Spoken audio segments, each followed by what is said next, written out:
नमस्कार किसान साथियों, कैसे हैं आप। उम्मीद करता हूं बहुत ही बढ़िया होंगे। किसान साथियों, आज की वीडियो में हम बात करेंगे धनिये की फसल में सबसे खतरनाक रोग लौंगिया रोग के बारे में। अक्सर हमारे किसान भाइयों की धनिये की फसल लौंगिया रोग से ज़्यादा प्रभावित होती है।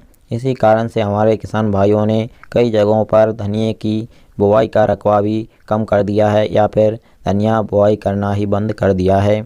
इस रोग के उपचार के लिए हमारे किसान भाई तरह तरह की दवाइयों का भी प्रयोग कर चुके हैं, लेकिन इस रोग का पूरी तरह से तोड़ उनको नहीं मिल सका है। लेकिन किसान साथियों, अगर आपने आज की हमारी यह वीडियो शुरू से लेकर एंड तक पूरी देख ली और वह काम आपने धनिये की फसल में कर लिया, तो हम 100% गारंटी के साथ यह कह सकते हैं कि आपकी धनिये की फसल में लौंगिया रोग का प्रभाव बिल्कुल भी देखने को नहीं मिलेगा।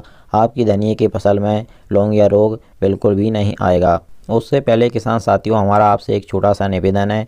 जो भी किसान साथी हमारे चैनल पर नए आए हैं या फिर जिन्होंने अभी तक हमारे चैनल को सब्सक्राइब नहीं किया हुआ है, वह सभी चैनल को सब्सक्राइब कर लें, वीडियो को लाइक कर दें और ज़्यादा से ज़्यादा हमारे सभी किसान दोस्तों के साथ इस वीडियो को शेयर भी करें। इसी प्रकार की जानकारी आपको आगे भी हमारे चैनल के द्वारा मिलती रहेगी।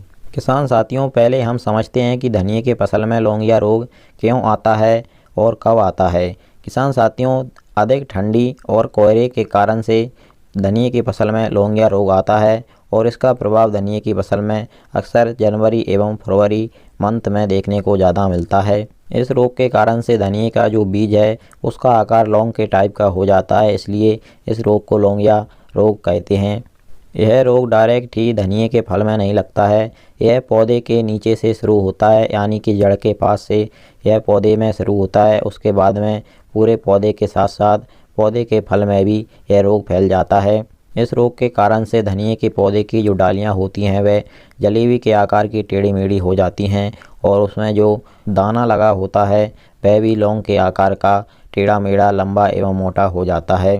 किसान साथियों, अब हम बात करते हैं कि इस लौंगिया रोग की धनिये में हम रोकथाम पूरी तरह से किस प्रकार कर सकते हैं। तो सबसे पहला एक बात का ध्यान रखना आपको बहुत ही ज़रूरी है किसान साथियों, कि आपको धनिये की फसल में लौंगिया रोग लगने का इंतज़ार बिल्कुल नहीं करना है। आपको इसकी रोकथाम पहले से ही करनी होगी, क्योंकि जब यह हमारी फसल में लग जाता है तो फिर इसका कंट्रोल करना बहुत ही मुश्किल हो जाता है, या फिर ज़्यादा है हमारी फसल में फैल जाता है तो इसका कंट्रोल होता ही नहीं है। इसलिए इसके लक्षण जैसे ही आपको पौधे में बिल्कुल नीचे से जड़ के पास में देखना है, आपके पौधे की डाली है उसमें फोड़े से नज़र आएंगे, आपके पौधे की डाली फूली फूली नज़र आएगी, तो आप समझ लेना किसान साथियों कि हमारी फसल में लौंगिया रोग लगने वाला है। या फिर किसान साथियों, अगर जनवरी एवं फरवरी मंथ में आपकी धनिये की फसल में फूल आने लगा है तो फिर आपको पहले से ही इस रोग की रोकथाम कर लेनी है। लौंगिया रोग किसान साथियों एक तरह का फंगस ही है, फंगस के कारण से ही यह रोग लगता है। फंगीसाइड का स्प्रे करके ही आप इस रोग से निजात पा सकते हैं। इसके लिए हम आपको 2-3 टेक्निकल बताएंगे, इसमें से किसी भी एक का प्रयोग करके आप इस रोग से अपनी धनिये की फसल को बचा सकते हैं। पहला है किसान साथियों हेक्साकोनाजोल। इसको आप 2 से 2.5 ml प्रति लीटर पानी के साथ में स्प्रे कर सकते हैं।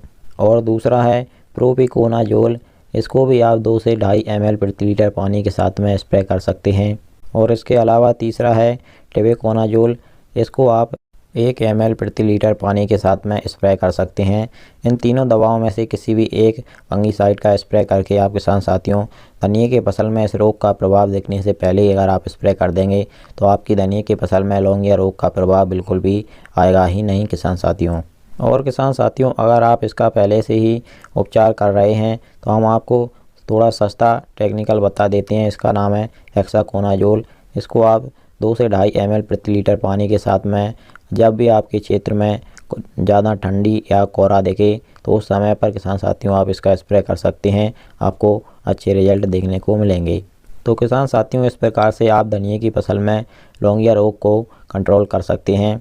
इसी प्रकार से आपको हमारे चैनल के द्वारा आगे भी आपकी सही फसलों की सही समय पर सही जानकारी मिलती रहेगी। इसके लिए आप हमारे चैनल को सब्सक्राइब करना मत भूलिएगा। चलिए फिर मिलते हैं